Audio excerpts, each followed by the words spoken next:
नमस्कार, मी सौम्या क्षीरसागर. आज मी स्वातंत्र्यवीर सावरकर राष्ट्रीय स्मारक येथे आयोजित केलेल्या मोनो ॲक्टिंग मराठी माध्यमातून झालेल्या कॉम्पिटिशनची परीक्षक होते.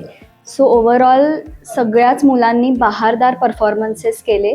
सगळ्यांचे कॉस्च्यूम, सगळ्यांचं जे ओव्हरऑल परफॉर्मन्स होतं, जे व्हॉईस मॉड्युलेशन होतं, ते सगळंच आम्हाला ॲज परीक्षक आम्हाला खूप मजा आली आणि I hope the best one wins. आज इथे स्वातंत्र्यवीर सावरकर राष्ट्रीय स्मारकमध्ये तिसरी आणि चौथीच्या मुलांचं मोनो ॲक्टिंग कॉम्पिटिशन जज करायला आम्ही आलो होतो.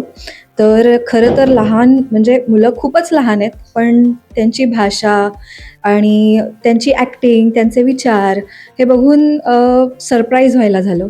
आणि सगळ्यांची तयारी, सगळ्यांचे कॉस्ट्युम्स एवढे छान छान आणि ते they were actually very happy to be doing whatever they were doing. So हे बघायला खूप मजा आली आणि I hope all the best to everyone. नमस्कार सर्वांना, माझे नाव श्लोका जेवण शिंदे आणि ॲक्च्युली माझी इकडे सेकंड टाईम आहे स्वतंत्रवीर सावरकरमध्ये. ॲक्च्युली मी इकडे पण आधी आलेली, पण पहिल्याचा पण आणि आत्ताचा पण एक्सपिरियन्स बेस्ट होता. ह्यावेळी मी मोनोसाठी आलेली. सगळ्यांनी एकदम परफेक्ट ॲक्टिंग केले, expression, actions, everything perfect and I really love the experience. मी आज बनलेली मातंगिनी हाजा आणि सगळ्यांनी एकदम परफेक्ट ॲक्टिंग वगैरे केली आहे अँड आय रिअली लव्हड इट. नमस्कार, माझं नाव वेदिजा पाताडे. इथे आज मी मोनो ॲक्टिंगसाठी आलेली.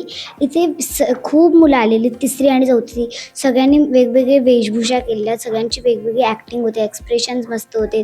सगळ्यांच्या पॅरेंट्सने पण एवढे रेडी करायला एफर्ट्स घेतले, त्यासाठी रिअली एक सल्यूट आहे. मी आज विनायक दामोदर सावरकर बनलेली.